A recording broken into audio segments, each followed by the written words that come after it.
Hello there. Today's topic, expressing your needs in a way that your partner can hear it without getting defensive. So this is Shauna White, Heartfelt Intimacy Coach. I'm just going to share this in my group. So hang on a quick second while I get that going. Actually, while I'm doing that, have you ever experienced, or do you frequently experience that when you try to express your needs to your partner gets defensive? Okay.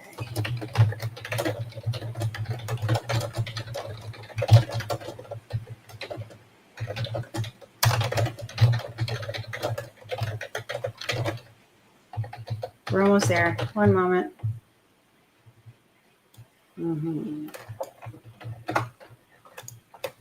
Looks close. I almost totally lost everything I typed.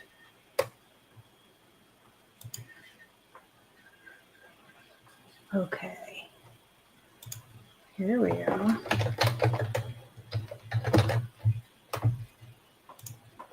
Cool. Almost there.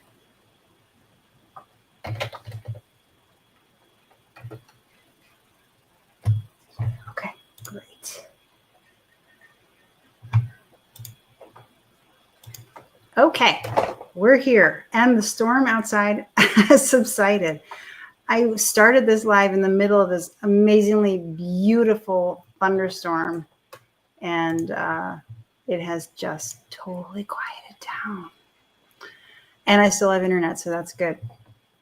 So today's topic, expressing your needs in a way that your partner can hear without getting defensive. I am Shauna White, Heartfelt Intimacy Coach, sharing with you how you can show up in your relationship in a way that heartfelt intimacy can flow naturally with your partner.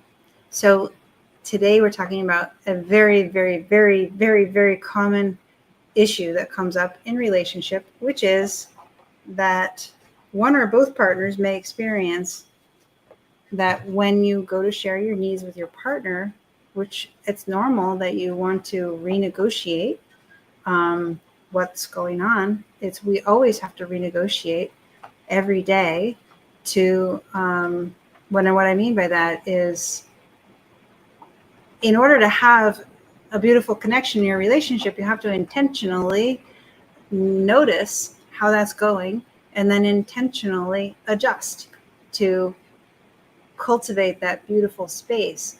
So there are different kinds of needs, but usually when we're talking about needs that you express that your partner gets defensive about, those are the kinds of needs where you are asking for connection. If you have a different kind of need in mind, let me know in the comments, and I will address that. But focusing for the moment on emotional connection needs. So here's the thing about this. Actually, if you don't mind sharing, are you watching this live or in the replay? So if you could just put in the comments #live or #replay. That would be fun for me. Thank you very much. I appreciate it. Okay. So here's the thing. What I'm going to share with you today is the combination of what I've learned from spiritual psychology, many years of study in spiritual psychology, and many years of being with horses. And it's really about energy. It all goes down to, at the root, it's about energy.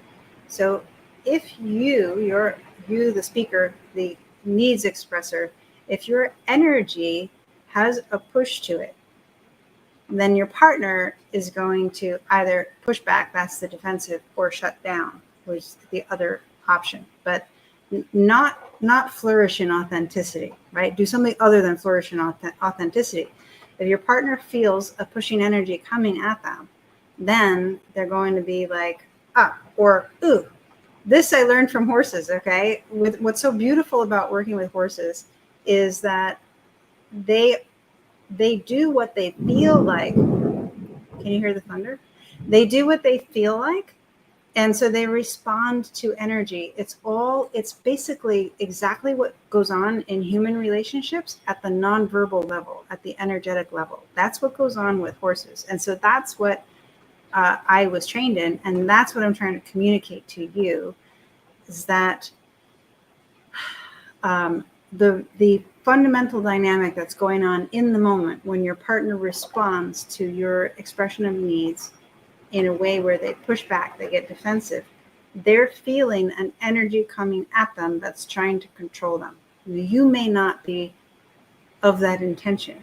Your intention may be that you just want to restore connection, which is a beautiful and noble intention, absolutely. But when we feel like something is lacking, it puts our energy into a place where we're focusing on how we would like things to be different and trying to communicate about that. But there's a more subtle layer that we have to get to first. And the way that we get there is by rebalancing our own energy so that we don't feel lacking, so that we actually feel peace inside. When we feel peace inside, then what remains to communicate to our partner, because once we feel peace inside, some of what we were going to say might go away, actually. But what remains to communicate to our partner when we feel peace is something that we can, if we can communicate from a peaceful place, then our energy can float over to our partner in a softer way. And this is really, it's really key, and it's really subtle too, because I was working with a client who went to communicate to her, the relationship that she was working on. She went to communicate in a soft way, and he reacted to it, because even though her tone was soft and her word choices were soft, her energy was still seeing lack and focusing on fixing. And so because of that, even though the tone and the words were soft, like acting soft is not enough, it landed in a way that he felt like he was being pushed or controlled. So that's the essence of what's going wrong. Now, how do we fix it? I mean, I said already that you've got to rebalance your energy to feel peaceful. But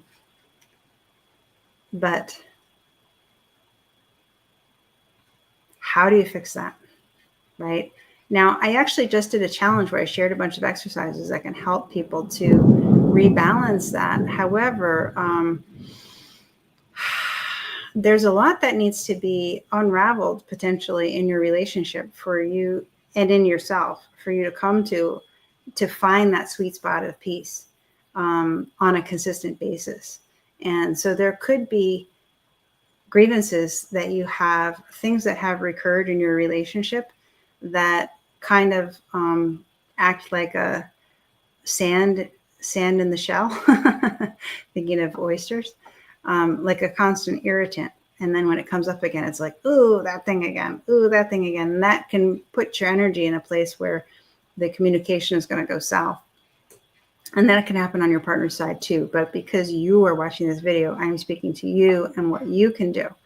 But there may be things, there's always two sides to the story. And there may be things that really do need to be addressed with your partner.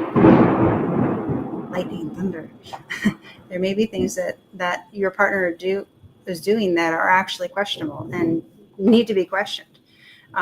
However, the order of operations is that you want to rebalance your energy first, find that place where you feel peace inside yourself first, and then find what's the innocent question that you have for your partner about whatever the issue is.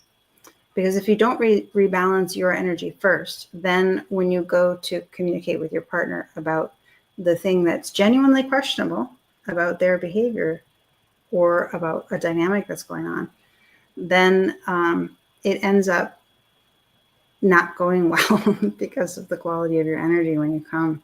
And, you know, I want to caution and say that I'm not trying to put everything that goes on in your relationship that's difficult on you, right? This is, that would be doormatdom.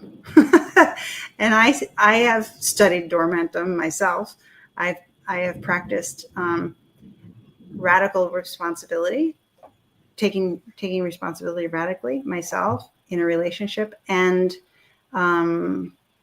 it wasn't the best, healthiest relationship for me, but I chose to continue to take responsibility for what was my part and to not hold him accountable for anything questionable on his part, because he didn't want to be held accountable and I just wanted to be with him. So I just let it slide. So I got to study what being a doormat is like, up close and personal for a number of years. And I am not advising that at all. When I work with people, I make sure that we're not going to doormatdom. But there is a process, sort of like an order of operations, where if you want to experience peace and build connection with your partner, we have to put down our own weapons and first, and extend an olive branch. And hopefully you're not at a place where you're actually experiencing out and out fights with your partner, although that might happen. And in that case, the putting down your weapons and extending an olive branch is more visible, like the in a fight, you know, the energy, the animated energy of conflict is more evident. And so it's easier to apply that analogy of putting down your weapons and extending the olive branch. Who's going to take responsibility first? And because you're watching this video, I'm inviting you to, because when you take responsibility for your part, it gives your partner a safe place where your partner can relax and be like, okay, I don't feel as threatened now. So, and she's taking responsibility. I'll just throw some genders around. If it doesn't fit, then adjust it for yourself. But she's taking responsibility. So I can relax. I don't feel threatened. And actually, I think I'm going to take responsibility for my thing too. This is, you know, this is if you're in a relationship that's fairly close to the healthiest state that your relationship can be in. But you might have a situation where I'm thinking of another person in my flock, in my Facebook group flock, who's struggling with a situation where her partner's not always nice. And but the thing is that, like, I can see from the little bit of glimpses that I've had of looking at that situation from things that she shared, that there's a lot of control dynamics that have not been resolved, and a lot of grievances over control dynamics going both ways in the relationship. And that all has to be unraveled, because there's a level of distrust going on from both people around the control dynamics. Like, I don't trust that I can relax with you around the things we do around the house or whatever the recurring issues are, because every time that this has come up in the past, it's gone south. It's gone a way that I don't feel comfortable with. It's gone a way that I feel controlled by. She feels this too. And so I don't feel like I can relax. I don't want to be the one to put the weapons down and extend the olive branch, because every time I do that, I get shafted. You know, I get the short end of the stick.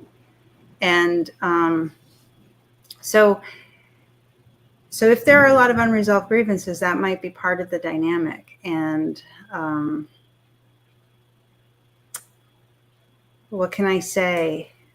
I invite you to reach out to see if the support would work, because it's a difficult thing to unravel that in the abstract in a video like this.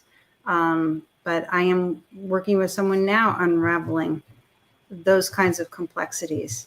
And in order to, it involves the same things that I've said in this video to rebalance your energy, to find connection in yourself so that you can show up at a place of peace and discern what is questionable that is in your partner's court versus what you brought to the table that you don't want to project onto your partner, right? Separate those things out and then start to formulate what's the question that you have for your partner.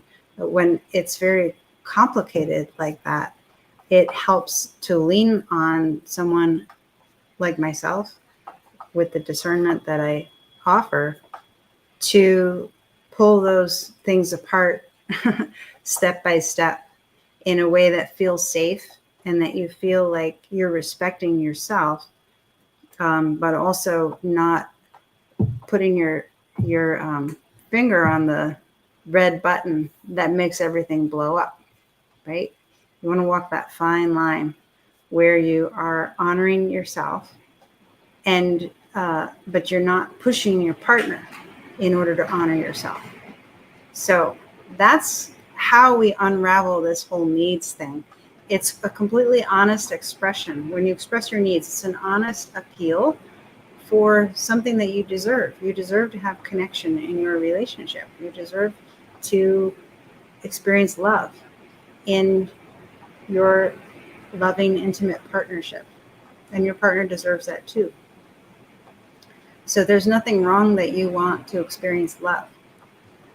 But when the connection is broken, this is another thing I didn't cover yet, actually.